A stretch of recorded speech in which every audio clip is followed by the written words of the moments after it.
లహరి రెండవ భాగం. ఒకటవ భాగంలో స్వామీజీగా కనిపిస్తాడు సుమతికి తన అన్నయ్య సోమనాథ్. దాంతో నిర్ఘాంతపోతుంది. సోమనాథ్కి గతమంతా కళ్ళ ముందు తిరుగుతుంది. ఇక సోమనాథ్ చెల్లెలు స్రవంతి టూర్కి వెళ్ళి ఫ్రెండ్తో పెద్ద పందెం వేసుకుని బాధతో వెనుతిరిగొస్తుంది. కథ కొనసాగుతుంది. స్రవంతి ఇంటికి వచ్చేసరికి అంతా హుషారుగా కనిపించారు. ఏమిటబ్బా ఈ ఆనందానికి కారణం అని అనుకుంది. ఆ తర్వాత అన్నగారి పెళ్లి చూపుల మాట గుర్తొచ్చి సంబంధం ఖాయమైంది కాబోలు అనుకుంది. ఏమిటన్నయ్యా తాంబూలాలు పుచ్చుకున్నారేమిటి అని అడిగింది అన్నగారిని. ఆ మాటకు ముసిముసి నవ్వులు నవ్వాడు సోమనాథ్. నా పెళ్లి మాట అలా ఉంచు, రేపు నేను చూడటానికి పెళ్లివారు వస్తున్నారు అన్నాడు. ఆ మాట కదిలిపడింది స్రవంతి. ఛీ, నాకు పెళ్లి చూపులేమిటి? మొన్న నాతో అన్నది నీ పెళ్లి చూపుల మాట కానీ నా విషయం కాదే అంది ఆశ్చర్యం అణుచుకుంటూ. నేను చూసొచ్చాలే, ఆ పెళ్లి కూతురికి ఒక అన్నయ్య ఉన్నాడు గదాధర్ అని. అతనికి నిన్నిచ్చి చేస్తే కట్నం కానుకల ప్రసక్తి ఉండదని అన్నాడు సమాధానంగా. ఆ మాటకు విసుగ్గా చూసింది స్రవంతి. నాకు ఏ గదాధరుడు వద్దు, అసలు పెళ్ళి వద్దు, పెటాకులు వద్దు. నేను డిగ్రీ పుచ్చుకొని ఇంకా పైకి చదువుతాను, మంచి ఉద్యోగం చేస్తాను, అంతేకాని పెళ్లి చేసుకుని కూర్చోను. ఆ మాటకి తెల్లముఖం వేశాడు సోమనాథ్. ఈ సంభాషణంతా వింటున్న సుమతి గాబరాగా యువతలకొచ్చింది. అంతకంటే హడలిపోతూ వచ్చింది విశాలాక్షి. నీకేమైనా మతిపోయిందా స్రవంతి? ఊళ్ళో సంబంధం, కళ్ళెదురుగా ఉంటావు. ఆ అబ్బాయి కూడా తెలివైనవాడు. బీకాం పాస్ అయి టైప్ ఇన్స్టిట్యూటు సొంతంగా నడుపుకుంటున్నాడు. అతను ఇష్టపడితే నువ్వెక్కడైనా ఉద్యోగం చేసుకోవచ్చు. నీ పెళ్ళైతే మాకు కొంత బాధ్యత తీరిపోతుంది. ఆ తర్వాత సుమతికి ఏదో ఒకటి చూసి ముడిపెడతాం అంది విశాలాక్షి. నువ్వెన్నైనా చెప్పు, నేను మటుకు ఎట్టి పరిస్థితుల్లోనూ ఇప్పుడు పెళ్లి చేసుకోను. కావాలంటే మంచి సంబంధం అంటూ గంతులేస్తున్నారు కనుక సుమతికి చేయండి ఖరారుగా అంది స్రవంతి. ఆ మాట వింటూ నోటి మీద వేలేసుకుంది విశాలాక్షి. అవేం మాటలే? పెద్ద పిల్లకు పెళ్లి చేయకుండా రెండో పిల్లకు పెళ్లి చేసే సాంప్రదాయమా మంది? సాంప్రదాయాలు పేలాలు అన్నీ తీసి అవతల పడై సుమతికి చేయండి ఆ సంబంధం. నేను మటుకు ఇంకో 5 ఏళ్ల వరకు పెళ్ళి అన్నమాట తలపెట్టను అంది స్రవంతి. విశాలాక్షికి ఏం చెయ్యాలో పాలుపోనట్టు అట్టే నిలబడిపోయింది. తామంతా ఎంతో ఉత్సాహంతో ఆనందంగా ముచ్చటించుకున్నది కాస్త తాటాకు టపాకాయలా తుస్సుమన్నట్టే అయిపోయింది. హరినారాయణ గుమ్మంలోకి అడుగు పెట్టగానే విశాలాక్షి కూతురు పేలిందంతా బీరుపోకుండా చెవిన వేసింది. అంతా విన్న ఆయన బ్రాన్పడిపోయాడు. ఇదేమిటి శుభమా అంటూ కొడుక్కి కూతురికి పెళ్లి చేయాలని సంబరపడుతుంటే కథ అడ్డం తిరిగేలా ఉందే అని. ఇంతకీ ఎందుకని స్రవంతి పెళ్ళొద్దంటున్నావు అని అడిగాడు కూతుర్ని. నేను ఎంఎస్సి చదవాలి, ఉద్యోగం చెయ్యాలి, ఆ ఉద్యోగంలో స్థిరపడాలి. అందాక పెళ్లి మాట తలపెట్టను, మీరు సుమతికి చేయండి అంటూ తల్లికి చెప్పిన మాటే తండ్రికి చెప్పింది స్రవంతి. మొత్తం మీద స్రవంతి ఎందువల్లో గట్టి పట్టుదలగా పట్టి ఉందని, 6 నూరైనా 100 ఆరైనా ఇక ఒప్పుకోదని అర్థమైపోయింది కుటుంబంలో అందరికీ. ఈవిడగారు ఇంత లక్షణంగా చెప్పింది, ఆవిడగారు ఏమంటుందో అన్న భయం పట్టుకుంది హరినారాయణకి. అదేనా చేసుకుంటానంటుందో, ఇప్పుడు వద్దు పొమ్మంటుందో అన్నాడు బేలగా. కూతుళ్ళంటే భయపడిపోయిన హరినారాయణ భార్య దగ్గర. అడగండి, సుమతి పెద్దదానికంటే కాస్త నయమే అంది ధైర్యం చెబుతూ విశాలాక్షి. నువ్వే అడిగి చూడు, కాదంటే చేసేదేముంది, మళ్ళీ కబురు పెడదాం. పిల్లలు పూర్తిగా చదువుదాము అనుకుంటున్నారు, చదువులు పూర్తయ్యేదాకా వివాహం చేసుకోనన్నారని అన్నాడు. ఈ సంభాషణ వింటూనే ఉంది స్రవంతి. అయినా తను కలుగజేసుకోలేదు. ఇంకా వివరణ అనవసరం అన్నట్టు మౌనం వహించింది. సుమతి, అక్కయ్య మంకుతనం చూశావుగా, తను ససేమిరా పెళ్లి చేసుకోనంటూ భీష్మించుకొని కూర్చుంది. పైగా ఆ సంబంధం నీకు చేయమని సలహా ఇచ్చింది, వినే ఉంటావు. దాని మీద నీ అభిప్రాయం ఏమిటి అని అడిగింది విశాలాక్షి. సుమతి 2 నిమిషాలు ఆలోచించి, మీ ఇష్టమమ్మా, వాళ్ళకి నేను నచ్చితే తప్పకుండా చేసుకుంటాను అని జవాబిచ్చింది. ఆ మాట వినగానే విశాలాక్షి ముఖం కలువ పువ్వులా వికసించింది. ఆపేక్షగా చూసింది కూతురికేసి. కనీసం ఇదైనా చెప్పిన మాట వింటుంది, అంతే చాలు అనుకుంది సంతృప్తిగా. స్రవంతి స్వర్ణ ప్రతిమలా మెరిసిపోతే సుమతి పాలరాతి ప్రతిమలా ఉంటుంది. స్రవంతి కంటే చాలా సౌమ్యంగా ఉంటుంది. ఆఖరు పిల్ల శివజ్యోతి మరీ మెతకది. ఏమందే అమ్మాయి అని ఆత్రంగా అడిగాడు హరినారాయణ. తను పెళ్లి చూపులకి అంగీకరించింది. ఆ అబ్బాయికి నచ్చితే తను పెళ్లి చేసుకోవడానికి అభ్యంతరం లేదంట అంటూ సంతోషంగా చెప్పింది విశాలాక్షి. అమ్మయ్య, ఒక బరువు తీర్చింది. రేపే వాళ్ళు పిల్లని చూడటానికి వచ్చేది అన్నాడు సంబరంగా హరినారాయణ. నేను రేపు ఇంట్లో ఉండనమ్మా అంది స్రవంతి. పర్వాలేదులే, ఇల్లొదిలు ఎక్కడికి పోతావు? రేపు కాకపోతే మరో రోజైనా తెలిసేదే, ముందుగా తెలిస్తే అదో దారి అంది విశాలాక్షి. స్రవంతి బాధ స్రవంతిది. అక్కడ ఎంత పౌరుషంగా పూర్ణిమ దగ్గర మాట్లాడిందో ఇక్కడ ఇంటికి వచ్చాక అంత దిగులు పట్టుకుంది. రేపు ఏం జరుగుతుందో తన అనవసరంగా పంతగించింది. ఆవిడగారు ఇష్టం వచ్చినట్లు వాగని అని వదిలేసి ఊరుకుంటే ఆమె మాటలు ఆమెకే ఉండేవి. తన ప్రాణం మరో విధంగానైనా సుఖంగా ఉండేది అని ఒకసారి అనిపిస్తోంది. ఇంకోసారి తనేమన్నా అవినాష్తో మాట్లాడిందా, రాసుకు పూసుకు తిరిగిందా, అసలు అతన్ని సరిగ్గానైనా చూసిందా? ఏదీ లేదు. అలాంటిది ఎన్నెన్ని మాటలంది పూర్ణిమ. ఆవిడెంత గొప్పదైతే మటుకు నోటికి వచ్చినట్టల్లా పేలితే వింటూ నిలబడటానికి అంత పౌరుషహీనంగా ఉందా తను? రేపు పరీక్షలైతే ఎవరి దారి వారిది. వారిద్దరికీ ఎలాగో వివాహం నిశ్చయమైంది అని తనకి తెలియకపోతే కదా. అసలు మిత్రురాలికి ద్రోహం చెయ్యాలనుకుంటే అంత నీచురాలుగా కనిపిస్తోందా తను? వట్టి పుణ్యానికి నానా మాటలు అంటే బాధగా ఉండదా ఎవరికైనా? తనంత లోకువుగా కనిపిస్తోందా? ఈ విధంగా ఒకసారి అటు మరొకసారి ఇటు కూడా లాగుతోంది ఆమె మనస్సు. సరే, ఏదో ఆ రోజు పోతనగారన్నట్లు పలికెడిది భాగవతమట, పలికించెడివాడు రామభద్రుండట అన్నట్లు ఏ దేవుడో లేక ఏ దయ్యమో తనని ఆవహించి అలా సత్యభామల ప్రగల్భాలు పలికించింది. ఇప్పుడు చేతనైతే 2 లక్షలు సంపాదించి అవినాష్ బాబు మీద అస్త్రం సంధించడం ఒక మార్గం. లేదంటే పరాజయం అంగీకరిస్తూ కళ్ళు మూసుకుని కృష్ణలో పడటం మరో మార్గం. అయితే చూస్తూ చూస్తూ అంత తేలిగ్గా పరాజయాన్ని ఎవరు అంగీకరిస్తారు? అంత సులభంగా ప్రాణం మీద మమకారాన్ని చంపుకొని ఎవరు చావడానికి సిద్ధపడతారు? అంచేత ఓపిక ఉన్నంత వరకు పోరాడటమే పని. ఇంకా లాభం లేదు. తను గెలవటం పూర్తిగా అసంభవమని అంతరాత్మ హెచ్చరించినప్పుడు మరణమే శరణ్యం అని గబాల్న అందులో దూకేయవచ్చు. కృష్ణానది ఎక్కడికి పోతుంది? అసలే జీవనది అది. ఏ విధంగా తన పంతం నెగ్గుతుందా అని ఆలోచిస్తోంది ఆమె హృదయం. కానీ ఏమాత్రం ఏది ఆశాజనకంగా కనిపించడం లేదు. అసలు ఒక మార్గం అంటూ కూడా తనకి తోచి చావడం లేదు. ఎటు చూసినా అంధకారం, దారి కనిపించని కారు చీకటి. ఆ చీకటిలో కాంతిరేఖలు ఎక్కడ ప్రభావిస్తాయా అంటూ వెతుకుతూ పోతున్న ఒక బాటసారి తను. ఆమె గొడవలో ఆమె ఉంది. ఆ రోజే గదాధర్ సుమతిని చూడటానికి వచ్చేది. సుమతి సింపుల్గానే ముస్తాబైంది. చలపతి, గదాధర్ ఆ ఇద్దరే వచ్చారు చూడటానికి. సుమతిని చూసి చూడంగానే చాలా బాగుంది అనుకున్నాడు గదాధర్. చలపతిరావుకు పిల్ల నచ్చిన ఆలోచనలు మటుకు రకరకాలుగా ఉన్నాయి. వరుణకి చాలా తక్కువ కట్నంతో వరుడిని కుదుర్చుకోవాలని, ఇల్లు టైప్ ఇన్స్టిట్యూట్ ఎరతో కొడుక్కి కట్నం విశేషంగా గుంజాలని అతని తాపత్రయం. అయితే గదాధర్ పిల్ల బాగుందని చెప్పడం, ఆడపిల్లని ఇచ్చే చోట పిల్లను తన ఇంటికి తెచ్చుకోవాల్సి రావడం ఒక విధంగా ఇష్టంగానే ఉన్నా పెళ్లికి అంగీకరించాడు. శివజ్యోతిని, సుమతిని చూసి, ఆ ఇద్దరేనా మీకు ఆడపిల్లలు అని అడిగాడు చలపతి. ఇంకొక అమ్మాయి వీళ్ళిద్దరి కంటే పెద్దది ఉంది. తను ఎంఎస్సి పాస్ అయి మంచి ఉద్యోగంలో చేరి స్థిరపడితే గానీ పెళ్లి చేసుకోనంది. ఇవన్నీ కావాలంటే 5 ఏళ్ల తర్వాత కానీ ఆమె పెళ్లి చేసుకోవడం పడదు. అందుకే 2వ అమ్మాయికి చేస్తున్నాం అని దాచకుండా చెప్పేశాడు హరినారాయణ. అలాగా అన్నట్లు తలపంకించాడు చలపతిరావు. హరినారాయణ గవర్నమెంట్ ఉద్యోగం చేస్తూ సడన్గా రిటైర్ అయిపోయాడు కొత్త రూల్స్ రావడం వల్ల. ఆ రిటైర్మెంట్ తాలూకు పీఎఫ్ వగైరాలు ఎప్పుడెప్పుడు వస్తాయా అని తన 2 కళ్ళనే 2000 కళ్ళుగా చేసుకుని ఎదురుచూస్తున్నాడు. కానీ లక్ష్మీదేవి మటుకు రావాలా వద్దా అని సందేహిస్తూ ఇంకా తలవాకిటే నిలిచిపోయింది. అతని పిత్రార్జితంగా ఉన్నది ఒక చిన్న ఇల్లు. అది కూడా లేకపోతే అతను అద్దెలు కట్టేందుకు డబ్బు లేక ఏనాడో ఆత్మహత్య చేసుకుని ఉండేవాడు. బీకామ్ బీఈడీ అయిన సోమనాథ్ హైస్కూల్లో లెక్కల మాస్టర్గా పనిచేస్తూ ఉండటంతో కొంప వీధిన పడకుండా సరిపోతోంది. ఎప్పటికప్పుడు ఏ రోజుకు ఆ రోజు డబ్బు చేతికి అందకపోతుందా అని ఎదురు చూడటం, ప్రాణం విసుగు పుట్టడం తప్ప పని జరిగేదేం కనబడలేదు. కోడలు ఇంట్లో అడుగు పెడితేనన్నా ఏమన్నా దశ తిరుగుతుందేమోనని హరినారాయణ ఆశ. వరుణ సోమనాథ్కి, సుమతి గదాధర్కి నచ్చడంతో పెద్దవాళ్లకి మనసులో ఎలా ఉన్నా లగ్నాలు మటుకు పెట్టుకున్నారు. ముందు వరుణకి సోమనాథ్కే ముహూర్తం, ఆ తర్వాతే సుమతికి గదాధర్కి.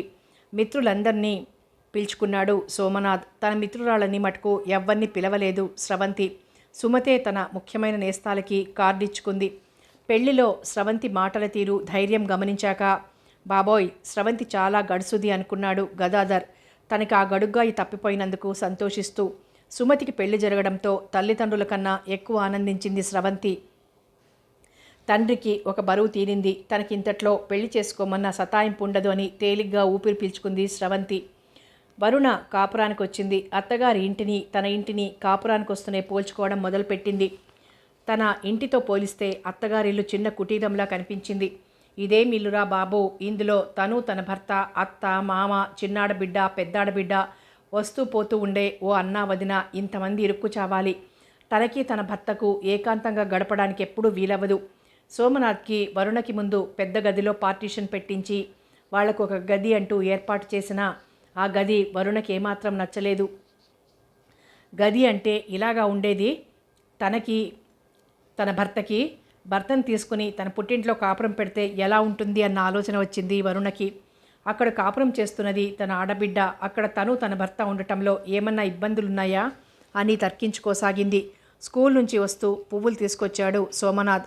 అమ్మకి, స్రవంతికి, శివజ్యోతికి కూడా తలా కాస్త దండ ఇచ్చి పెట్టుకో నువ్వు అన్నాడు వరుణ చేతికి అందిస్తూ. ఎన్ని మూరలేమిటి అని అడిగింది వరుణ.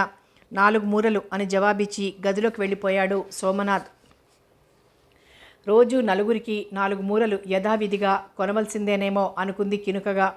ఈయన గారికి వచ్చే జీతంలో రోజుకు రూపాయి, రూపాయిన్నర పూలు ఎన్ని రోజులు తెస్తాడు? ఏదో కొత్త గనక ఈరోజు రేపు తెస్తాడు. ఆ తర్వాత ఇంకేం ఉంటుంది? ఎక్కడి డబ్బు ఈ దరిద్రగొట్టు జనాభాకి తిండికే సరిపోదు. ఇంకా ముచ్చట్లు ఎక్కడ తీరుతాయి?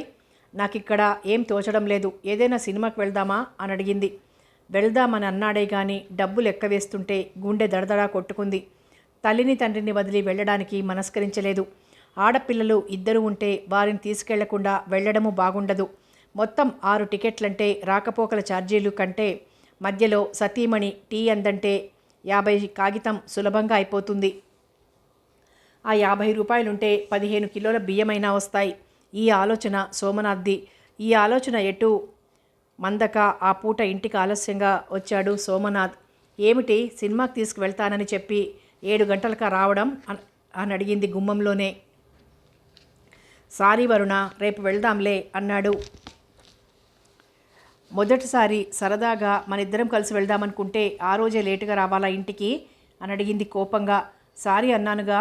అంతేలేండి, దాసుడి తప్పులు దండంతో సరేట అంది విసురుగా గదిలోకి వెళ్ళిపోతూ.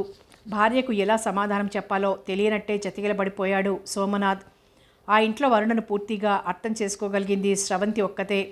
వదిన గారికి తానేదో తనవంతుల బిడ్డలనే అహంభావం, తాము లేని వారమనే చిన్నచూపు బాగా ఉందని, ఇకపై ఇంట్లో రగడలు జరగకుండా ఉండాలంటే తను ఏదో ఉద్యోగమో సద్యోగమో చూసుకుని అవతల పడటమే చాలా మంచిదని గ్రహించింది.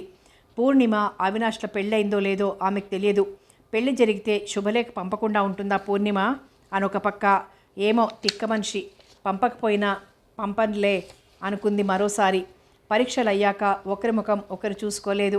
కానీ తను ఆ రోజు ఆవేశంలో చేసిన భీషణ ప్రతిజ్ఞ తలుచుకుంటున్న కొద్దీ ఒక్కోసారి విరక్తి, మరోసారి భయం, మరోసారి ఆవేశం అన్నీ కలుగుతుంటాయి ఆమెకి. ఏదో పోనీలే, పాడుగొడవ, వాళ్ళిద్దరూ ఎలాగో పెళ్లి చేసుకునే ఉంటారు, మధ్య తనెందుకు? ఏదో సామెత, పడ్డవాళ్ళెప్పుడు చెడ్డవాళ్ళు కారన్నట్టు తనన్నందుకు చివరికి వాళ్ళ జోలి పెట్టుకోకుండా తన మానాన తను ఉండటమే మంచిది అనుకుంది చాలాసార్లు. మొత్తం మీద సందిగ్ధ స్థితిలోనే రిజల్ట్స్ రావడం, స్రవంతి ఫస్ట్ క్లాస్లో పాస్ అవ్వడం జరిగిపోయాయి. శ్రీలక్ష్మి, దాక్షాయిణి సెకండ్ క్లాస్లో పాస్ అయ్యారు. పూర్ణిమ ఆర్డినరీలో పాస్ అయింది. బీఎస్సీ పాస్ అయ్యావు, పైకి చదువుతావా అని అడిగింది తల్లి. ఏదైనా జాబ్ చూసుకుంటాను అని చెప్పింది. తను కలలుకనే ఎంఎస్సీని పక్కన పెట్టి ఉద్యోగ ప్రయత్నంలో పడింది స్రవంతి. ఇప్పుడు ఇంకా ఈవిడ గారి కోసం ఎంత డబ్బు ఖర్చు పెట్టాలో అని రోజు బాధపడిపోతున్న వరుణకు స్రవంతి ఉద్యోగ ప్రయత్నం కొంత ఊరట కలిగించింది. మనకి ఇల్లు బొత్తిగా సరిపోవడం లేదు, మనం వెళ్ళి మా నాన్నగారింట్లో ఉందామా అని అడిగింది వరుణ. అదేం మాట, పెద్దవారు నాన్నని అమ్మని వదిలి పెళ్ళికి కావాల్సిన చెల్లెళ్ళని వదిలి మనం వేరే ఎక్కడో ఉంటే బాగుంటుందా అని అడిగాడు సోమనాథ్. మీకు అసలు నేనేనాడు చెప్పింది బాగుంది కనుక ఈనాడు బాగుండటానికి అంది రుసరుసలాడుతూ. అదేమిటి వరుణ అలా అంటావు? నీ మాటకు విరుద్ధంగా ఏనాడు ప్రవర్తించాను చెప్పు అన్నాడు కాస్త కష్టంగానే సోమనాథ్. ఇకపై కాగితం కలం తీసుకుని రాసి పెడతానులేండి అంది పెడీమని వరుణ. రోజూ ఇల్లు ఇరుకైందని, జనాభా ఎక్కువైందని, అందరి తిండి ఒక్క మగవాడి సంపాదనతో గడపాల్సి వస్తుందని, ఖర్చులు పెరిగిపోతున్నాయని, ఒకటేమిటి ఏదో ఒకటి సందు దొరికినప్పుడల్లా మాటల తూణీరాలు వదులుతూ ఉండేది వరుణ. అవి విన్నప్పుడల్లా తనకి రాని గవర్నమెంట్ డబ్బును గురించి ఇంచుమించు కళ్ళంబడి నీళ్లు పెట్టుకునేవాడు హరినారాయణ. అసలు విశాలాక్షి చాలా పొదుపరి. కోడులొచ్చాక ఆ పొదుపు ఇంకా ఎక్కువైందే కానీ తగ్గలేదు. అంత జాగ్రత్తగా వాడుతున్నామని ఏదో ఒకటి అన్యాపదేశంగా కోడలంటూనే ఉన్నందుకు చాలా బాధగానే ఉండేదామెకి. ఇవన్నీ ప్రత్యక్షంగా చూస్తూ తనకి ఉద్యోగం త్వరగా రావాలని కోటి దేవుళ్లకు మొక్కేది స్రవంతి. అయినా లోకంలో ఎక్కడ చూసినా కులతత్వాలు పెరిగి ఎక్కడ పడితే అక్కడ లంచగొండితనం వ్యాపించిపోతే సర్వాంతర్యామిని పొగిడించుకునే ఆ దేవుడికే సిగ్గు కలిగినట్లుంది. తన సర్వవ్యాప్తి దేవదేవుడు అని స్తుతింపబడుతూ వచ్చాడే గాని నిజంగా సర్వాంతర్యామి అవునో కాదో ఎవరూ చూడలేరు గాని అన్ని చోట్ల రెక్కలు విప్పుకొని స్వేచ్ఛగా విహంగంలా విహరిస్తున్న ఈ లంచగొండితనం మటుకు ప్రజలకి ప్రత్యక్షంగా కనిపిస్తోంది. తన భార్య విసిరే వాగ్బాణాలు సోమనాథ్ చెవిన చాలాసార్లు పడ్డాయి. అవి విన్నప్పుడల్లా అతనికి ఆవేదనే మిగిలేది. ఏమిటో ఈ ముసలివాళ్ళు పెళ్లి చేసేదాకా తెగ బాధపడిపోతారు. కొడుక్కి పెళ్లి చేయలేదని, చేసిన తర్వాత అడుగుపెట్టే ఆ ఒకే ఒక ఆడదాంతో పద్ధతులు పరిస్థితులు అన్నీ మారిపోతాయి. అదృష్టవంతుల్ని ఎప్పుడూ అణుకువగల ఇల్లాలే దొరుకుతుంది.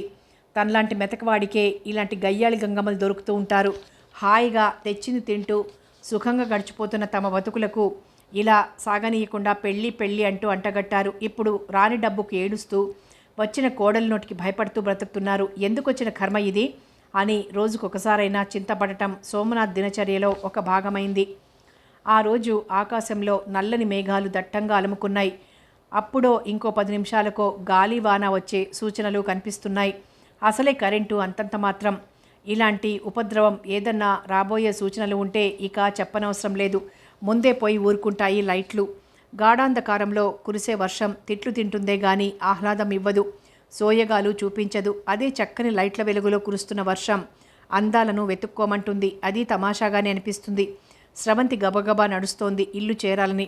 రిక్షాలో వెళ్ళడానికి డబ్బులు లేవు. ఒకవేళ ధైర్యం చేసి వెళ్ళినా వదినగారి ముఖం చూడలేక చావాలి. 10 పైసలు అన్నని చెల్లెలు ఎవరన్నా అడిగి తీసుకుంటే చాలు ఆవిడ ముఖం పెరం మీద అట్టులాగా మాడిపోతుంది. అందుకని గబగబా నడుస్తోంది త్వరగా ఇల్లు చేరాలని స్రవంతి. ఇంతలో ఆమె వెనక కారు హారన్ వినిపించింది. తుళ్ళిపడి వెనక్కి తిరిగి చూసింది. ఆ కారు ఆమెను చూసి దాటిపోకుండా అక్కడే ఆగిపోయింది. అందులోంచి శివాజీ దిగాడు. హలో, నేను గుర్తున్నానా అంటూ పలకరించాడు. ఆ మాటకు నవ్వొచ్చినా ఆపుకుంది స్రవంతి. అసలు అగ్ని అంటించిన మహావీరుడు అతనేగా. అదేదో మొరటు సామెత చెబుతుండేది తన నాయనమ్మ.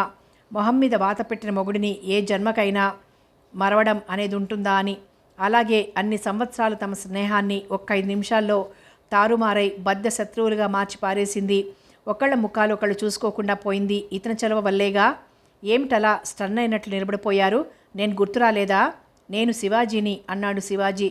గుర్తున్నారు. మీరు ఏ కారణం చేత ఇక్కడ కారు ఆపారో అర్థం కాక చూస్తున్నాను అని జవాబిచ్చింది. కారణమేముంది? నేను ఇంటికి వెళ్ళిపోతున్నాను. పైన చిరుకులు పడుతున్నాయి. మీకు అభ్యంతరం లేకపోతే లిఫ్ట్ ఇద్దామని జవాబిచ్చాడు శివాజీరావు. వద్దులేండి, కాస్త వేగం పెంచితే మా ఇల్లు చేరుకోలేకపోను అంది బింకంగా. మీ ఆశాభావానికి నా జోహార్లు, కానీ ప్రస్తుత పరిస్థితిలో నా కారులో తప్ప మీరు ఎంత వేగంగా నడక పెంచినా ఇల్లు చేరలేరని చెప్పడానికి చాలా విచారిస్తున్నాను అన్నాడు ఆకాశం కేసి దృష్టి సారించి. చినుకులు పెద్దవయ్యాయి. నిజంగానే తను ఇల్లు చేరడం అసంభవం. అయితే మీరనేదేమిటి? ఇలా కారులో గొప్పతనం ప్రదర్శిస్తూ నేను మీతో మా గుమ్మం ముందు దిగితే మా ఇంట్లో నా పరిస్థితి ఎలా ఉంటుందో తెలుసా అని అడిగింది స్రవంతి. అఫ్కోర్స్ ఆ మాట నిజమేననుకోండి. మీకు అభ్యంతరం లేకపోతే ఈ పక్క రెండో సందే మా ఇల్లు. మీరు మా ఇంటికి వచ్చి వర్షం తగ్గేదాకా ఉండి వెళ్ళండి అన్నాడు శివాజీ. అంతకంటే ఆ క్షణంలో మరో మార్గం కనిపించలేదు. అక్కడ అప్పుడే కొన్ని వందల కళ్ళు తామిద్దరినీ బైనాకులర్స్లోంచి చూస్తున్నట్టున్నాయి. ఇక్కడ తర్జన భర్జన పడే కంటే కారులో వెళ్ళడమే మంచిదనిపించి కారులో ఎక్కింది. హుషారుగా కారు స్టార్ట్ చేశాడు శివాజీరావు. డాక్టర్ అవినాష్ బాబుని గురించి అడగాలని ఉంది స్రవంతికి. కానీ ఆ కారులో అడిగే కంటే ఇంటికి వెళ్ళాక ఏదో మాటల్లో పెట్టి తనకి కావాల్సింది రాబట్టుకోవడమే మంచిది అని ఆలోచించిందై కారు గ్లాస్ విండోస్ గుండా బయటకు చూస్తూ కూర్చుంది. అతను అన్నట్టుగానే 2 సందులు అతనింటికి దిగండి అన్నాడు ఒక ఇంటి గుమ్మం ముందు కారు నిలిపి. ఆ లోపల ఎవరున్నారో అనుకుంటూ సందేహంగానే కారు దిగింది. అప్పటికే జోరున కురుస్తోంది వర్షం. మీ ఇంట్లో ఎవరు లేరేమిటి అని అడిగింది స్రవంతి లోపలికొస్తూ. ఉన్నారు. మా నాన్నగారికి పెరాలసిస్, మా అమ్మగారికి కళ్ళు సరిగ్గా కనిపించవు. వారికి నేనొక్కడినే సంతానాన్ని అన్నాడు లోపలికొచ్చి. పాపం అనుకుంది సానుభూతిగా. ఇదిగో తల తుడుచుకోండి అంటూ టవల్ అందించి లోపలికి వెళ్ళాడు. ఫ్లాస్కు 2 కప్పులతో అతను తిరిగొచ్చేలోగా తల తుడుచుకొని టవల్ కుర్చీ మీద పడేసింది స్రవంతి. అతను టేబుల్ మీద పెట్టాడు ఫ్లాస్కు, గ్లాసులు. బయట వర్షం బాగా పెద్దదైంది. ఛీ, వెదవవాన, నాకు ఈ వేళాపాళ లేకుండా వచ్చే వానంటే తగిన చిరాకు అంది స్రవంతి. టీ 2 కప్పుల్లో పోసి ఒకటి ఆమెకు అందిస్తూ, వాటి రోజులు మరి. అయినా మీ ఉద్దేశంలో వర్షం ఎప్పుడు రావాలని, ఎప్పుడు వస్తే మీకు ఇష్టమో చెబుతారా అని అడిగాడు తను టీ అందుకొని తాగుతూ. చక్కగా రాత్రిపూట పడుకునే సమయానికి రావాలి. తెల్లవార్లు కురిసి తెల్లారేసరికి పనులకు ఆటంకం రాకుండా పోతూ ఉండాలి. అప్పుడు హాయిగా నిద్రపడుతుంది, ఎవ్వరికీ ఇబ్బంది ఉండదు అంది స్రవంతి నవ్వుతూ. బాగుంది. అంతా మన ఇష్టప్రకారం జరగాలంటే ప్రకృతిని అదుపులో పెట్టుకోగల శక్తి మనకు ఉండాలి. ఒక విధంగా తెల్లవార్లు కురుస్తున్న ప్రయాణాలు చేసేవారు తిట్టుకుంటారేమో ఆలోచించండి అంటూ మందహాసం చేశాడు శివాజీ. స్రవంతి టీ తాగి కప్పు బల్ల మీద ఉంచింది. ఆమె దృష్టి ఎదురుగా ఉన్న ఇంటి మీద ప్రసరించింది. ఆ ఇల్లు అవినాష్ బాబుది అన్నాడు ఆమె చూపు గమనించి. అలాగా, మరి అతని చదువు, పెళ్ళి ఏ ఘట్టంలో ఉన్నాయి అని అడిగింది అతి మామూలుగానే అతన్ని చూస్తూ. పెళ్లి ప్రస్తుతం ఆగిపోయింది. అతను ఈ సంవత్సరం హౌస్ సర్జన్ చేయాలిగా అన్నాడు శివాజీరావు. ఆ మాట వినగానే స్రవంతి గుండెలు వేగంగా కొట్టుకున్నాయి. ఏం, ఎందుకని అవ్వలేదు పెళ్ళి అని అడిగింది. పెళ్లి కూతురు తండ్రికి హఠాత్తుగా సుస్థి చేసి పెళ్ళి ఆగిపోయింది. ఆ తర్వాత మూడమి, శూన్యమాసం పట్టింపులొచ్చాయి. అంచేత తాత్కాలికంగా వాయిదా పడింది అన్నాడు శివాజీ. పాపం అనుకుంది మనసులో. మిస్ స్రవంతి, మీకు ఆ రోజు అంత అవమానం నా వల్లే జరిగింది. ఆ రోజు నుంచి మీకు క్షమార్పణ చెప్పుకోవాలని నా మనసు ఆరాటపడుతూనే ఉంది. ఏది ఏమైనా వచ్చిన గొడవంతా నా మూలానే కనుక మీ ప్రతిజ్ఞ నెరవేర్చడానికి నేనేం సహాయం కావాలన్నా చేయగలను అన్నాడు శివాజీరావు. ఆ మాటకి వెంటనే జవాబు ఇవ్వలేకపోయింది స్రవంతి. ఏదో ఆ రోజు నేను కూడా ఆవేశపడిపోయాను, కాస్త శాంతం వహిస్తే బాగుండేది అంది స్రవంతి. అది కూడా అసంభవమేనంటాను. ఎదురుగా అన్ని మాటలు మాట్లాడుతుంటే చీము నెత్తురు ఉన్న వాళ్ళెవరూ సహించి ఉండలేరు అన్నాడు. అందుకే మరి నేను అలా ఆవేశపడిపోయింది. అయితే ఇప్పుడు చింతిస్తున్నారేమిటి? ఒక విధంగా అంతే. చింతపడటం అనవసరం. ఏదీ మన చేతిలో లేదు. అంతా ఆ దైవ నిర్ణయంగా భావించి మీ మాట నిలబెట్టుకునేందుకు ప్రయత్నం చేయండి అన్నాడు శివాజీ. లాయర్ గారి సలహా తప్పకుండా ఆచరించాలనే ఉంది, కానీ నా దగ్గర 2 లక్షలేవి అని అడిగింది నవ్వుతూ. లక్ష్మీదేవిని గురించి ఘోరమైన తపస్సు చేయండి. మొత్తం మీద అడవులు పట్టి పొమ్మనే కదా మీరు అనేది. అబ్బే, ఈ రోజుల్లో మీరు ఉగ్రారణ్యాల్లో ఎక్కడికి పోయి తపస్సు చేసినా ఫలితం ఏమీ ఉండదు. 2 భాగ్యలక్ష్మి టికెట్లు కొని అమ్మవారికి పూజలు పునస్కారాలు చేస్తే మీ అదృష్టం బయటపడితే మీ ప్రతిజ్ఞ నెరవేరే ఛాన్స్ ఉంటుంది అన్నాడు శివాజీ. అయితే మీరు చెప్పేది గవర్నమెంట్ వారి భాగ్యలక్ష్మీదేవి గారి గురించా? నేను ఇంకా ఏదో అనుకున్నానులేండి అంది నవ్వుతూ. అలా ఏదో ఏదో అనుకోకండి అన్నాడు తను కూడా శృతి కలుపుతూ. నాకు ఇలాంటి వాటి మీద నమ్మకం లేదు అంది బయట వానని చూస్తూ. నాకు నమ్మకం లేదు, కానీ మీ విషయంలో నా మనసు ఎందుకు అలా అనిపిస్తోంది అన్నాడు కాస్త సీరియస్గా ముఖం పెట్టి. మీకంత నమ్మకం ధీమా ఉంటే మీరే కొనండి నా పేరుతో అంది స్రవంతి. ఓకే, మీకోసం ఆ మాత్రం కొనలేకపోను. థ్యాంక్స్. కాస్త వర్షం తగ్గుముఖం పట్టింది, నేను వెళ్తాను అంది లేచి నిలబడి. మీ ఇష్టం, మిమ్మల్ని ఉండమని బ్రతిమాలను. ఎందుచేతనంటే నా కడుపులో మాటేదో ఇన్నాళ్ల నుంచి చెప్పాలనుకున్నవి చెప్పేశానన్నాడు శివాజీ. నేను తెలుసుకోవాల్సింది తెలుసుకున్నాను అనుకుంది మనసులో. మెల్లగా బయటకు వస్తుంటే ఆగండి అన్నాడు శివాజీ. ఏమిటి అన్నట్టు అతని కేసు చూసింది. నా అడ్రస్ ఇస్తాను, మీకు అత్యవసరం అనిపిస్తే లెటర్ రాయండి, లేదా మా ఇల్లు చూశారుగా, గుర్తుపెట్టుకుని ఎప్పుడైనా రండి అంటూ కాగితం మీద తన అడ్రస్ రాసిచ్చాడు. ఒక్క క్షణం ఆలోచించి తన అడ్రస్ కూడా కాగితం మీద రాసిచ్చింది. మీకేమైనా విషయాలు తెలియజేయాలంటే నాకు లెటర్ రాయండి అంటూ చెప్పి బయటకొచ్చింది. ఆమెను వెనక నుంచి చూస్తూ ఉండిపోయాడు శివాజీ. సన్నని నడుము జాకెట్కి నడుమును అద్దుకుని ఉన్న చీరకు మధ్య బంగారంలా మెరుస్తున్న ఆమె శరీరాన్ని చూస్తుంటే, నడుము వరకు అల్లి వదిలిన జడును చూస్తుంటే ఏదో ఉద్రేకం కలగసాగింది అతనిలో. అతను అలా తనని చూస్తున్నాడన్న విషయం గమనించకుండానే వెళ్ళిపోయింది స్రవంతి. పూర్ణిమ అవినాష్ల వివాహం ఆగిపోయింది. అందుకు విచారించాలో ఆనందించాలో తెలియలేదు స్రవంతికి. అవినాష్ బాబు ఒకసారి కనిపిస్తే బాగుండు. అతని అభిప్రాయాలన్నీ నేరుగా అతని ముఖతాయే వినవచ్చు. పెళ్ళి ఆగిపోయినందుకు పూర్ణిమ ఎన్ని తిట్టుకుంటోందో. తన పరంగానే ఆగిపోయింది గనక ఇతరులను నిందించడానికి అవకాశం ఉండకపోవచ్చు. రకరకాలుగా పోతోంది ఆమె మనస్సు. ఒక కంపెనీలో ఉద్యోగం సంపాదించింది స్రవంతి. చివరికి దీనికి కళ్యాణయోగం లేదులా ఉంది. ఇలా ఏదో ఉద్యోగం చేస్తూ గడపడమే తప్ప జీవితంలో స్థిరత్వం లేదు కాబోలు అనుకుంది విశాలాక్షి. ఎందుకు ఈ ఉద్యోగాలు నీకు? ఇంకా పెళ్లి పేరంటం చేసుకుని జీవితంలో స్థిరపడవా అని అడిగింది కూతుర్ని. ఆ మాటకి నవ్వింది స్రవంతి. అంతా పెళ్లితోనే జీవితం స్థిరపడుతుందని అనుకోవడం వెర్రి భ్రమ. మనిషికి చదువు ఉద్యోగం ఉంటే ఈ కాలంలో స్థిరత్వం కలిగినట్లే. పెళ్ళంటావా? అంతా పెళ్ళిళ్ళు చేసుకోవాలనే లేదు. పెళ్లి చేసుకుని ఒక విధమైన రొందిలో దిగబడే కంటే కొంతకాలం స్వేచ్ఛగా బతకడం మంచిది. అప్పటికే నీకు జుట్టు నెరుస్తూ ఉంటుంది. పెళ్లి చేసుకోవడానికి ఎవ్వరూ ముందుకు రారు అంది విసుగ్గా తల్లి. పర్వాలేదు, ఎవడో తల్లి నెరిసిన వాడు రాకపోవడలే అప్పటికి పెంకిగా జవాబిచ్చింది స్రవంతి. నువ్వేనాడు విన్నావులే నేను చెప్పిన మాట సణుక్కుంటూ లోపలికి వెళ్ళిపోయింది విశాలాక్షి. కూతురు ఉద్యోగస్తురాలైందని విన్నప్పుడు సంతోషాన్ని విచారాన్ని రెండింటినీ ఏకకాలంలో అనుభవించాడు హరినారాయణ. చెల్లెలికి పెళ్లి చేసి పంపకుండా ఉద్యోగం చేయించి ఆడపిల్ల సంపాదన తింటున్నాడని నలుగురు ఎక్కడ అనుకొని పోతారో అని హడలిపోయాడు సోమనాథ్. ఏదో అప్పో సొప్పో చేసి పెళ్లి చేసి పంపితే స్రవంతికి మంచిది, కానీ ఇలా ఆమె సంపాదనకు ఆశపడుతున్నామని నలుగురు చేత అనిపించుకుంటే బాగుంటుందా నాన్నగారు అని అడిగాడు సోమనాథ్. దానికి జవాబిచ్చింది హరినారాయణ కాదు, స్రవంతి. ఎప్పుడూ ఎవరో ఏదో అనుకుంటారని నువ్వు ఊహించుకుంటూ బాధపడటం తప్ప నీకేం పనిలేదా అన్నయ్య? చదువుకున్నాను, మన ఇంటి పరిస్థితి కూడా అంతంత మాత్రంగానే ఉంది కనుక ఉద్యోగం చేస్తున్నాను. అది భగవద్ అనుగ్రహం పట్ల దొరికింది కనుక, దొరకకపోతే నీ రెక్కల కష్టం మీద ఆధారపడి బతక్క చేసేదేముంది అని అడిగింది తీవ్రంగానే. సహజంగా మెతకవాడైన సోమనాథ్ నోరు టపీమని మూతపడిపోయింది. తన భార్య, తన చెల్లి అంతా నోటి సామర్థ్యం కలిగిన వాళ్లే. ఇలాంటి వాళ్లతో తను వాదించే కంటే తన కొంప ప్రశాంతంగా ఉండాలంటే నోరు మూసుకోవడం ఉత్తమం అనుకున్నాడు చివరికి తనను తానే సమాధానపరుచుకుంటూ. స్రవంతి ఉద్యోగస్తురాలైనందుకు ఒక విధంగా సంతోషంగానే ఉంది వరుణకి. ప్రస్తుతం డబ్బు ఖర్చు పెట్టి ఆడబిడ్డకు పెళ్లి చేయాల్సిన అవసరం ఉండదు. తల్లి తండ్రి బాధ్యత 3 వంతులు ఆవిడగానే భరిస్తుంది కనుక తను తన భర్త మరింత జల్సాగా ఖర్చు పెట్టుకోవచ్చు. ఈ నెలలో విమల్ శారీ కొనిపించాలి భర్త చేత. మొన్న పండగకి డిస్కో చీర కొనిపెట్టడానికి ఆయన గారికి 3 దేవతలు దిగొచ్చారు.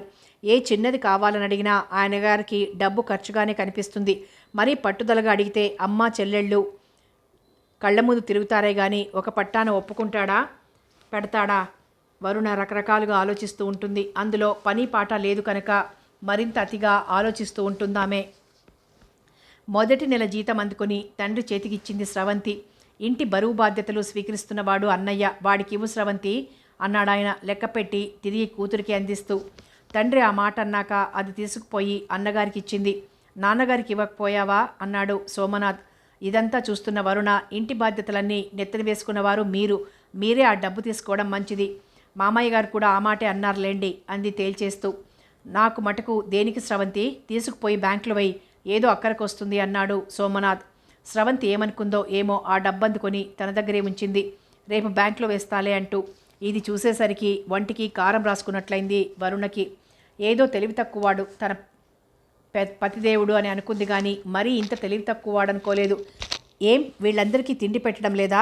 ఆ మాత్రం డబ్బు తీసుకుంటే వచ్చిన తప్పేమిటి అని అడిగింది సూటిగా భర్తని. బాగుంది, మనము డబ్బు లేక దాని డబ్బు దానికి దాచకపోతే పెళ్లికి కట్నాలు ఇవ్వగలమా అని అడిగాడు సోమనాథ్. అసలు ఆవిడ గారు పెళ్ళి వద్దో దేవుడా అంటుంటే మీరు పెళ్ళి అంటూ ఊదరగొడతారేమిటి? ఏదో ఇంటి పరిస్థితి గమనించి వద్దని అన్నంత మాత్రాన మనం మన అసమర్థత నిరూపించుకుంటున్నట్లు దాని సంపాదన తింటూ పుట్టింట్లోనే ఉంచేద్దామనా అన్నాడు. నిజంగానే తనకి పెళ్లి మీద మోజులేదేమో, ఎందుకు విసిగించకండామని అంది సలహాగా. సరేలే చెప్పావుగా అని ఊరుకున్నాడు. డబ్బు తీసుకుపోయి నిజంగానే బ్యాంకులో వేసింది స్రవంతి. పోనీ వదన, ఏమన్నా వాడుకో అంటూ ఓ 100 ఇచ్చిందేమో చూడు. ఎక్కడికి పోతాయి అన్ని వెదవ బుద్ధులే, ఎంతైనా ఆడబిడ్డే అనుకుంది కసిగా. ఆమెలో ఏదన్నా ఆగ్రహం రాజుకుందంటే అది 1000 విధాలుగా కరాళ నృత్యం చేస్తూ ఆకాశం అంటే మంటలతో దహించి వేస్తుందే కానీ ఒక పట్టాన అణిగిపోదు. మా వాళ్ళింటికి వెళ్ళొస్తానంటూ వెళ్ళిన వరుణ 2 రోజులు దాటినా రాలేదు. తండ్రిని అన్నగారిని ఏకాంతంగా పిలిచి సుమతి చేత స్కూటర్ కావాలని అడిగించు, దాని అక్క బోలెడు సంపాదిస్తూ బ్యాంకులో వేసుకుంటోంది. నువ్వు గట్టి పట్టుదల మీద ఉన్నావనుకో, చెల్లెలు కాపురం కోసం చచ్చినట్లు తీయిస్తారు అంది నూరిపోస్తూ. ఏం దానికి పెళ్లి పెటాకులు లేవేమిటి అని అడిగాడు తండ్రి చలపతిరావు వ్యంగ్యంగా. దానికి పెళ్ళెందుకు, అలా బ్రహ్మచారిగా ఉండిపోతుందటలే, మనకే మంచిది కదా. బేష్, ఆ పద్ధతిలో స్కూటర్ ఏం కర్మ, కారే కావాలని అడగొచ్చు హుషారుగా అన్నాడు. అంత దూరం అప్పుడే వెళ్ళొద్దులే, నేనున్నానుగా, ఆ సమయం వచ్చినప్పుడు చెబుతాను అంది వరుణ. గదాధర్ మనసులో ఏమనుకుంటున్నాడో కానీ పైకి తేలలేదు. కానీ చలపతిరావు మటుకు కుమారిమణి తెలివికి మురిసిపోయాడు. ఏదో విధంగా కోడలు తాలూకు వారింటి నుంచి సాధ్యమైనంత వరకు రాబట్టి కొడుక్కి ముట్టజెప్పాలని చలపతిరావు కోరిక. పెళ్లినాటి నుంచి కడుపులో అలాగే ఉంది. అది అప్పుడప్పుడు పైకి ఆవిర్లు తెలుతూ ఉంటుంది. ఇప్పుడు వరుణ మాటలతో కాస్త రాజుకున్నట్లే ఉంది. ఆ రోజు సోమనాథ్ ఇంటికి వచ్చేసరికి స్రవంతి ఇంకా రాలేదు. తండ్రి ఒక్కడే పడకుర్చీలో పడుకుని భగవద్గీత చదువుకుంటున్నాడు. తల్లి, చిన్న చెల్లెలు శివజ్యోతి ఇద్దరూ కనబడలేదు. అమ్మ వాళ్ళు ఏర్నాన్నా అని అడిగాడు కుర్చీలో కూర్చుంటూ. వాళ్ళు గుడికి వెళ్లారని జవాబిచ్చాడు భగవద్గీత పేజీలు మడిచి పక్కన పెడుతూ. మా స్కూల్లో పనిచేసే అతను ఒక సంబంధం చెప్పాడు. నాకైతే బాగానే ఉంది అన్నాడు. పిల్లాడి వివరాలు కనుక్కున్నావా? చదువు, ఉద్యోగం, అన్నింటికంటే ముందు కట్నం అంటూ ఆగిపోయాడు హరినారాయణ. అతను ప్రైవేట్గా BA చదువుతున్నాడట. అంటే ఫైనల్ ఇయర్ పరీక్షకి వెళ్తున్నాడు ఉద్యోగం చేస్తూ. చదువుకోవడం వల్ల కాస్త నిదానంగా వచ్చాడనుకోండి. పిల్లాడు బాగుంటాడట. కట్నం, లాంఛనాలు పిల్ల బాగుంటే అంతగా ఆశించారట అన్నాడు సోమనాథ్. బాగానే ఉంది. మన స్రవంతి ఒప్పుకోవాలిగా. ఒప్పించే బాధ్యత తీసుకోవాలి. మరి తను ఎలాగో MSc చదవడం లేదు, ఉద్యోగం చేసుకుంటోంది కదా, ఇంక అడ్డంకులు ఏముంటాయి అని అడిగాడు సోమనాథ్. నీకు నాకు అనిపించవచ్చు అడ్డంకులు ఏముంటాయి అని, కానీ అదే స్రవంతిని అడిగితే 1,50,000 కారణాలు చెప్తుంది అన్నాడు హరినారాయణ. ఆమె చెప్పడానికి ఏం లేండి, ఈసారి మనం తనేం చెప్పినా వినకుండా ఉంటే సరి అన్నాడు సోమనాథ్. ఎవరైనా చెబితే మనం వినమేమో కానీ స్రవంతి చెప్పే ధోరణిలో మనం నోరెత్తడానికి ఎక్కడా అవకాశం ఉండదు. ఆమెలో ఉన్న స్పెషాలిటీ అదే అన్నాడు హరినారాయణ. చూద్దాం, మన ప్రయత్నం మనం చేయాలిగా. ఇద్దరు స్రవంతి రాక కోసం ఎదురు చూస్తున్నారు. కానీ ఆ సమయంలో ఆమె కృష్ణవేణి సైకతాలను చూస్తూ తనతో పాటు పనిచేసే అమ్మాయి నీలతో కబుర్లు చెప్తోంది. ఆ రోజు శుక్రవారం ఆఫీస్ నుంచి ఇద్దరు కనకదుర్గ గుడికి వెళ్ళి కాసేపు బ్యారేజీ దగ్గరకు వచ్చారు సరదాగా. నీలతో కబుర్లు చెప్తున్న స్రవంతి నోరు టక్కున మూతపడిపోయింది. కళ్ళు మరింత విశాలమయ్యాయి. తేనె రంగు ప్యాంటు, తెల్లని పాలిస్టర్ షర్టు, ప్యాంటు జేబులో చేతులు పెట్టుకుని ఏదో ఆలోచిస్తూ వస్తున్న అవినాష్ బాబు ఎందుకో తల తిప్పి చూసి విస్మయంగా ఆగిపోయాడు. అతను తనని చూస్తాడా చూడడా అని గుండె నిమిషానికి 172 సార్లు కొట్టుకుంటూ నిలబడిన స్రవంతి ముఖం అతను తనని చూడగానే ఆగిపోవడం గమనించేసరికి ఆ నదీ జలమంతా విశాలమైంది ఆనందంతో. నమస్తే, నేను గుర్తున్నానా అంది పలకరింపుగా. అవినాష్ బాబు మందహాసం చేశాడు. ఎవరినన్నా మర్చిపోవచ్చు కానీ మిమ్మల్ని, అమర్కాంటక్ని మర్చిపోగలం అనేది అసంభవం అన్నాడు పక్కకొచ్చి నిలబడి. ఆ కాస్తకే పొంగిపోయింది స్రవంతి. థ్యాంక్స్. ఏమిటి డాక్టర్ గారు పాదయాత్ర చేస్తున్నారు అని అడిగింది నవ్వుతూనే. అలా పాదయాత్ర చేయడం సాయంత్రం పూట ఈవినింగ్ వాకింగ్గా పరిగణింపబడుతూ ఉంటుంది అన్నాడు నీళ్ళకేసి చూస్తూ. ఈమె నాతో పాటు మా ఆఫీస్లో పనిచేస్తోంది, పేరు నీల అంటూ అవినాష్ బాబుకి పరిచయం చేసింది స్రవంతి. మీరు MSc చేయడం లేదా ఆసక్తిగా అడిగాడు అవినాష్. లేదు, జాబ్ చేస్తున్నాను అని జవాబిచ్చింది స్రవంతి. ఇంకేం మాట్లాడాలో తోచనట్టు గంభీరంగా వినిపించే కృష్ణానది ధ్వనులను వింటూ ఉండిపోయాడు. ఆ నిశ్శబ్దం ఇబ్బందికరంగా ఉంది స్రవంతికి. మీరు హౌస్ సర్జన్ చేస్తున్నారా? ఆ తర్వాత స్వంతంగా ప్రాక్టీస్ పెడతారా, లేకపోతే గవర్నమెంట్ డాక్టర్గా స్థిరపడతారా అని అడిగింది. గవర్నమెంట్ జాబ్ చేయాలని అనుకుంటున్నాను. స్వంతంగా ప్రాక్టీస్ పెట్టాలంటే ప్రస్తుత పరిస్థితి దృష్ట్యా అది అంతగా నెరవేరే పని కాదు. ఏం పాపం, డబ్బున్న మామగారు ఉన్నారు కదా, 1,00,000 రూపాయలకి కొనుక్కున్న అమ్మడుంది కదా, ప్రైవేట్ ప్రాక్టీస్ ఎందుకు కుదరదు అని అడగాలని నోటిదాకా వచ్చింది. కానీ ఎందుకులే నోరు జారడం. అంతగా అయితే ఉన్నాడుగా పాతాళ భైరవుడు లాయర్ శివాజీరావు, అతన్నే అడగొచ్చు. ఎదురింటి మిత్రుని గురించి ఆపాటి సమాచారం అందించడానికి అతను ఎప్పుడూ సిద్ధంగానే ఉంటాడు కదా అని ఆ ప్రశ్నని గొంతులోనే నొక్కిపట్టింది. వెళ్దామా స్రవంతి అని అడిగింది నీల. వెళ్దాం, చీకటి పడుతోందిగా అంటూ వాచి కేసు చూసుకుంది స్రవంతి. అవినాష్ కూడా వాచి చూసుకొని వస్తాను అంటూ వడివడిగా అడుగులు వేస్తూ క్షణంలో అక్కడి నుండి మాయమయ్యాడు. ఎవరే బాబు ఆ సీమదొర అని అడిగింది నీల నవ్వుతూ. అవినాష్ అని ఓ డాక్టర్, అంటే ఇప్పుడు హౌస్ సర్జన్ చేస్తున్నాడు అంది స్రవంతి. మొత్తానికి పేరు బెంగాలీ బాబులా ఉంది అంటూ నవ్వింది నీల. స్రవంతి నడుస్తూ ఒకసారి ఇంద్రకీలాద్రి కేసి చూసి అమ్మవారిని తలుచుకుంది మనసులో. మొత్తం మీద తన నోటి నుండి ఆనాడు దేవుడలా పలికించాడు. ఈనాడు వెళ్ళక దుర్గగుడికి వెళ్తే కొండ దిగేసరికి అవినాష్ ప్రత్యక్షమయ్యాడు. మొత్తానికి ఏదో అదృశ్య హస్తం ఉంది అనుకుంది తన సమాగమాన్ని తలుచుకుంటూ. మనసు దూదిపింజలా గాల్లో తేలిపోతుంటే ఇంటికి ఎలా వచ్చిందో ఆమెకే తెలియదు. ఇంటికి వచ్చేసరికి అంతా తన కోసమే అన్నట్టు ఎదురు చూస్తుంటే ఆశ్చర్యపడింది. స్రవంతి అంటూ తండ్రి పిలవడం. అక్కడే అన్నగారు కూడా ఉండటంతో ఏదో గొప్ప విశేషమే ఉంది అనుకుంటూ వచ్చింది. అక్కడే బల్ల మీద కూర్చుంది. చూడమ్మా, అన్నయ్యకి ఎవరో మంచి సంబంధం గురించి చెప్పారట. నీకు చెయ్యాలని మేమంతా అనుకుంటున్నాం. తండ్రి మాట ఇంకా పూర్తి కానేలేదు. కస్సున లేచింది స్రవంతి. నీకేం పనిలేదా అన్నయ్య? నెలకో సంబంధం చొప్పున చెబుతూ ఉంటావు. ప్రస్తుతం 4-5 ఏళ్ల దాకా పెళ్లి చేసుకోనని చెప్పాను కదా అంది స్రవంతి. చెప్పావులే, నువ్వు చెప్పడానికి ఏమొచ్చింది?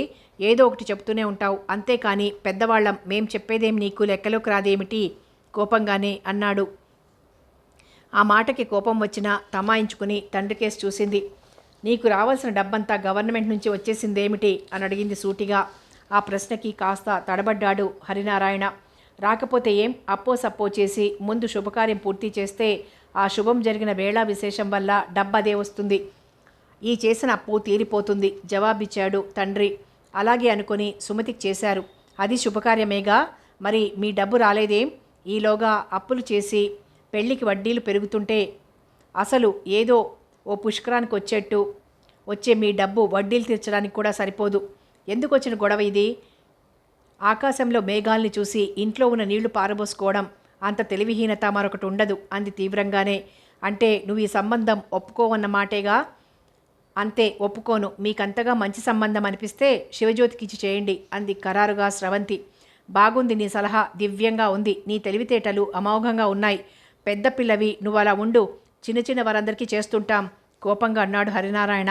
చేసినందువల్ల తప్పేమీ లేదు. శివజ్యోతికి చదువు మీద శ్రద్ధ లేదు, పైకి చదవాలన్న కోరిక లేదు. అలాంటప్పుడు పెళ్లి చేసి పంపడమే శ్రేయస్కరం.